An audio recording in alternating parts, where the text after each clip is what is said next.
Hello നമസ്കാരം, രഞ്ജിത്ത്. വീട്ടിലിരുന്നു കൊണ്ട് സ്ത്രീകൾക്ക് ചെയ്യാൻ പറ്റുന്ന, സ്ത്രീകൾക്ക് തന്നെ വേണമെന്നൊന്നുമില്ല, ആർക്കും ചെയ്യാൻ പറ്റുന്ന 3 എക്സൈറ്റിംഗ് ആയിട്ടുള്ള വളർന്നു വരുന്ന ബിസിനസ് ഏരിയാസിനെ കുറിച്ചാണ് ഞാൻ ഇന്ന് പറയുന്നത്. ഏറ്റവും ആദ്യത്തെ പോയിന്റ്, വീട്ടിലിരുന്നു കൊണ്ട് ലാംഗ്വേജ് പഠിപ്പിക്കലാണ്.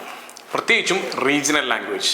എന്തായാലും നിങ്ങൾക്ക് ഏതെങ്കിലും ഒരു റീജിയണൽ ലാംഗ്വേജ് അറിയുന്നുണ്ടാവും. മലയാളം അറിയുന്നവരായിരിക്കും കൂടുതലും, തമിഴ് അറിയുന്നവരുണ്ടായിരിക്കും. ചില ആളുകൾക്ക് ഗ്ലോബൽ ലാംഗ്വേജ് ആയിട്ടുള്ള ഇംഗ്ലീഷ് അത്യാവശ്യം നന്നായി പഠിപ്പിക്കാൻ അറിയുന്നുണ്ടാവും.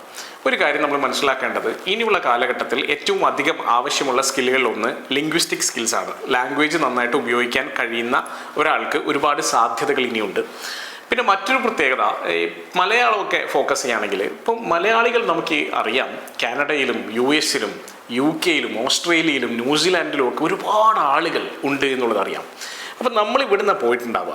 ഇവിടെ പോകുമ്പോൾ നമ്മൾ അവിടെ പോയിട്ട് സംസാരിക്കുന്ന കുറേയൊക്കെ മലയാളം തന്നെയാണ്. പക്ഷേ അവിടുത്തെ കുട്ടികൾക്ക് മലയാളം ചിലപ്പോൾ കൃത്യമായി കിട്ടുന്നുണ്ടാവില്ല. പഠിപ്പിക്കാനുള്ള സൗകര്യങ്ങൾ കമ്പാരിറ്റീവ്ലി കുറവായിരിക്കും. അപ്പം മലയാളത്തെക്കുറിച്ചും മലയാളത്തിൻ്റെ അല്ലെങ്കിൽ കേരളത്തിൻ്റെ തനിമയെക്കുറിച്ചും നൊസ്റ്റാൾജിയെക്കുറിച്ചും ഒക്കെ കൃത്യമായിട്ട് പറഞ്ഞു കൊടുക്കുകയും ആ ലാംഗ്വേജ് അവരുടെ മനസ്സിൽ കൊണ്ട് നടക്കുകയും ചെയ്യണമെന്ന് ഇവിടെ നിന്ന് പോയിട്ടുള്ള പാരൻസിൻ്റെ ഒരു ആഗ്രഹമാണ്. അപ്പോൾ അതുകൊണ്ട് തന്നെ മലയാളം ട്യൂറ്ററിങ് എന്ന് പറയുന്നത്, ഞാൻ റീജിയണൽ ലാംഗ്വേജസിന് ടോട്ടലിയാണ് പറയുന്നത്, പക്ഷേ നമ്മൾ മലയാളത്തിൽ സംസാരിക്കുമ്പോൾ മലയാളികളായിരിക്കും കേൾക്കുന്നത്. അപ്പോൾ അതുകൊണ്ട് തന്നെ മലയാളികൾക്ക് ഇത് വലിയ സാധ്യതയാണ്. അപ്പം മലയാളം പഠിപ്പിക്കുക എന്ന് പറയുന്ന കോൺസെപ്റ്റ് സാധ്യത കൂടി വന്നുകൊണ്ടിരിക്കുന്നു. കഴിഞ്ഞ 2 വർഷമായിട്ട് ഈ ഒരു ട്രെൻഡ് നമ്മൾ കാണുന്നുണ്ട്. മലയാളം പഠിപ്പിക്കുന്ന ആളുകൾക്ക് വലിയ സാധ്യതകൾ വന്നുകൊണ്ടിരിക്കുന്നു. പണ്ട് കാലത്ത് മലയാളം ടീച്ചർമാർക്ക് വലിയ അവഗണന നേരിട്ടിരുന്നു. പക്ഷേ ഇനി മലയാളം ടീച്ചർമാരുടെ കാലം ആഗതമായിരിക്കുന്നു. തീർച്ചയായിട്ടും വലിയ സാധ്യതകൾ നിങ്ങൾക്ക് അടുത്ത ഒരു 5-6 വർഷം പ്രതീക്ഷിക്കാം. പിന്നീട് അതൊരു ഡിക്ലൈനിലേക്ക് പോകും. പക്ഷേ ഈ ഒരു സമയം നിങ്ങൾക്ക് നല്ല സമയമാണ്. വീട്ടിലിരുന്നു കൊണ്ട് തന്നെ ഓൺലൈനിൽ നിങ്ങൾക്കിത് വർക്കൗട്ട് ചെയ്യാവുന്നതാണ്. രണ്ടാമത്തേത് ഈ വിർച്വൽ ആയിട്ടുള്ള ടൂൾസ് ആണ്. വിർച്വൽ ടൂൾസ് എന്ന് പറയുമ്പോൾ ചില ആളുകൾക്ക് അത്ഭുതം തോന്നാം. പക്ഷേ virtual story telling, virtual tools, virtual ആയിട്ടുള്ള ചില കുക്കിംഗ് ക്ലാസ്സസ്, ഇൻട്രാക്റ്റീവ് ആയിട്ടുള്ള ക്ലാസ്സസ്, ഇതിൻ്റെ സാധ്യതകൾ വളരെ കൂടുതലാണ്. അപ്പോൾ അതുകൊണ്ട് തന്നെ ഇപ്പോൾ എല്ലാവർക്കും എല്ലായിടത്തേക്കും പോകാൻ പറ്റിയെന്ന് വരില്ല. അതുകൊണ്ട് തന്നെ ഒരു ഇമേഴ്സീവ് ആയിട്ടുള്ള എക്സ്പീരിയൻസ് കൊടുക്കാൻ പറ്റുകയാണെങ്കിൽ വളരെ നല്ലതാണ്. ഇപ്പോൾ മെറ്റയുടെയൊക്കെ VR ഹെഡ്സെറ്റുകളൊക്കെ ഉപയോഗിച്ചുകൊണ്ട് ചെയ്യാൻ പറ്റുന്ന ഇമേഴ്സീവ് എക്സ്പീരിയൻസസ് അടക്കം വേണമെങ്കിൽ നമുക്ക് കൊടുക്കാൻ സാധിക്കുമെന്നുള്ളതാണ് കണക്റ്റഡ് ആയിട്ടുള്ള ഒരു അറ്റ്മോസ്ഫിയറിൽ. അപ്പോൾ അതുപോലും സാധ്യമാണ്. വേണമെങ്കിൽ നിങ്ങൾക്ക് ഓൾറെഡി വീടിനോട് ചേർന്നുകൊണ്ട് തന്നെ വേണമെങ്കിൽ ഒരു VR ഹബ്ബൊക്കെ തുടങ്ങിയിട്ട് വേണമെങ്കിൽ കുറച്ച് ആളുകളെ അങ്ങോട്ട് ഇൻവൈറ്റ് ചെയ്തുകൊണ്ട് വർക്കൗട്ട് ചെയ്യിപ്പിക്കാവുന്ന ഒരു സംഭവം കൂടിയാണ് ഈ VR ഹബ്ബുകൾ. അല്ലെങ്കിൽ നിങ്ങൾക്ക് ഓൺലൈനായിട്ട് ഗ്ലോബലി ഇത് വർക്കൗട്ട് ചെയ്യാനും സാധിക്കുമെന്നുള്ളതാണ്. അതും ഒരു എക്സൈറ്റിംഗ് ആയിട്ടുള്ള സംഭവമാണ്. അടുത്തത് കുറച്ചുകൂടി ട്രഡീഷണലാണ് എന്ന് നമുക്ക് തോന്നാം. പക്ഷേ പുതിയ ജനറേഷന് താല്പര്യമുള്ള ഒരു കാര്യമാണ് കസ്റ്റമൈസ്ഡ് ആയിട്ടുള്ള ഹെൽത്തി സ്നാക്ക് ബോക്സ് ആണ്. ഇപ്പോൾ നമുക്കറിയാം, ഇപ്പോൾ ആരോട് ചോദിച്ചാലും ഡയറ്റിങ്ങിലാണ്, ഡയറ്റ് പ്ലാനിലാണ് എന്നൊക്കെ പറയുന്നതാണ് അവസ്ഥ. കാരണം എല്ലാവരും ഹെൽത്തിനെ കുറിച്ച് ഒരുപാട് കൺസേൺ ഉണ്ടായിരിക്കുന്നു. കഴിഞ്ഞൊരു 3-4 വർഷത്തിനുള്ളിലാണ് ഇത്രയും ഒരു കൺസേൺ ഞാൻ കാണുന്നത്. വൈറ്റ്സ് എല്ലാം ഒഴിവാക്കുന്നു. ഫോർ എക്സാമ്പിൾ ചോറ് ഒഴിവാക്കുന്നു, പഞ്ചസാര ഒഴിവാക്കുന്നു.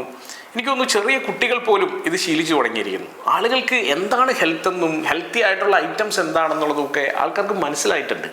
അപ്പോൾ കൃത്യമായിട്ട് നമ്മുടെ കാലറി വാല്യൂ ഒക്കെ നോക്കിക്കൊണ്ട് ഓരോ ദിവസവും നമുക്ക് എത്ര കാലറി, എത്ര വൈറ്റമിൻസ്, എത്ര മിനറൽസ് ആവശ്യമുണ്ട് എന്നൊക്കെ കാൽക്കുലേറ്റ് ചെയ്തുകൊണ്ട് കൃത്യമായിട്ടുള്ള രീതിയിൽ നമുക്ക് ബ്രേക്ക്ഫാസ്റ്റും ലഞ്ചും ഡിന്നറും ഒക്കെ എത്തിക്കുന്ന തരത്തിലേക്ക് ഉള്ള ഒരു പ്രൊവൈഡർ ഉണ്ടെങ്കിൽ ഒന്ന് ആലോചിച്ച് നോക്കൂ. വീടുകളിലൊക്കെ ഇപ്പോൾ അടുക്കള എന്ന് പറയുന്ന കോൺസെപ്റ്റ് ഏതാണ്ട് ഇല്ലാതായി കഴിഞ്ഞു. പുതിയ ജനറേഷനിലുള്ള ആൾക്കാർ 3-4 മണിക്കൂറൊക്കെ കുക്കിങ്ങിന് വേണ്ടി ഡെഡിക്കേറ്റ് ചെയ്യുമെന്ന് ഇനി പ്രതീക്ഷിക്കുകയേ വേണ്ട.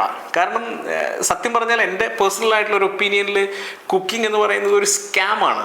കാരണം നിങ്ങളുടെ ഏറ്റവും പ്രീഷ്യസ് ആയിട്ടുള്ള ടൈം കളയുന്ന ഒരു പരിപാടിയാണ് കുക്കിംഗ്. 2-3 മണിക്കൂറൊക്കെ സാമ്പാറും എലിശ്ശേരിയും കാളനും ഒക്കെ ഉണ്ടാക്കിക്കൊണ്ടിരുന്ന നമ്മളുടെ പഴയ ആളുകളെ, നമ്മളുടെ അച്ഛനമ്മമാരെയൊക്കെ സത്യം പറഞ്ഞാൽ അവരെയൊക്കെ എങ്ങനെ എത്രമാത്രം റെസ്പെക്റ്റോടു കൂടിയാണ് ഓർക്കേണ്ടതെന്ന് പോലും അറിയാൻ പറ്റുന്നില്ല. കാരണം അത്രയധികം സമയം നമുക്കൊക്കെ വേണ്ടി അവർ ഡെഡിക്കേറ്റ് ചെയ്തു എന്നുള്ളതാണ് ഈ പാചകം ചെയ്യാനായിട്ട്.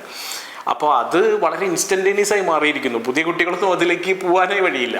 മാത്രമല്ല ഇതൊക്കെ ഉണ്ടാക്കി കഴിഞ്ഞിട്ട് അവസാനം അറിയുന്നത് ഇതൊന്നും ഹെൽത്തി ആയിരുന്നില്ല എന്നുകൂടി അറിയുമ്പോൾ വലിയ വിഷമം ഉണ്ടാവും. അപ്പോൾ ഇനി ഹെൽത്തി ആയിട്ടുള്ള സ്നാക്സ് നമുക്ക് റെഡിമെയ്ഡായിട്ട് മേടിക്കാൻ കിട്ടുമെങ്കിൽ നമുക്ക് അത്രയും സമയം ലാഭിക്കാം. ആ കാര്യങ്ങൾ നമ്മുടെ കുറച്ചും കൂടി പ്രൊഡക്റ്റീവായിട്ടുള്ള മറ്റുള്ള കാര്യങ്ങൾക്ക് വേണ്ടി ഉപയോഗിക്കാം. അപ്പോൾ അത്തരത്തിൽ ഹെൽത്തി സ്നാക്സ് പ്രൊവൈഡ് ചെയ്യുന്ന ഒരു കമ്പനി ബ്രാൻഡഡ് ആയിട്ട് വന്നാൽ ഉറപ്പായിട്ടും വൻ വിജയമായിരിക്കും. ബട്ട് അൺഫോർച്ചുനേറ്റ്ലി ഇപ്പോൾ വളരെ അൺഓർഗനൈസ്ഡ് ആയിട്ടാണ് പലരും വർക്ക് ചെയ്യുന്നത്. വളരെ ഫോക്കസ്ഡ് ആയിട്ട് ഒരു കമ്പനി വരികയാണെങ്കിൽ definitely that's going to be huge success. അപ്പം ഈ 3 കോൺസെപ്റ്റുകളും ഒന്ന് ആലോചിച്ച് നോക്കൂ. വീട്ടിൽ തന്നെ വർക്ക് ചെയ്യാൻ പറ്റുമോ എന്നൊന്ന് പ്ലാൻ ചെയ്ത് നോക്കൂ. All the best.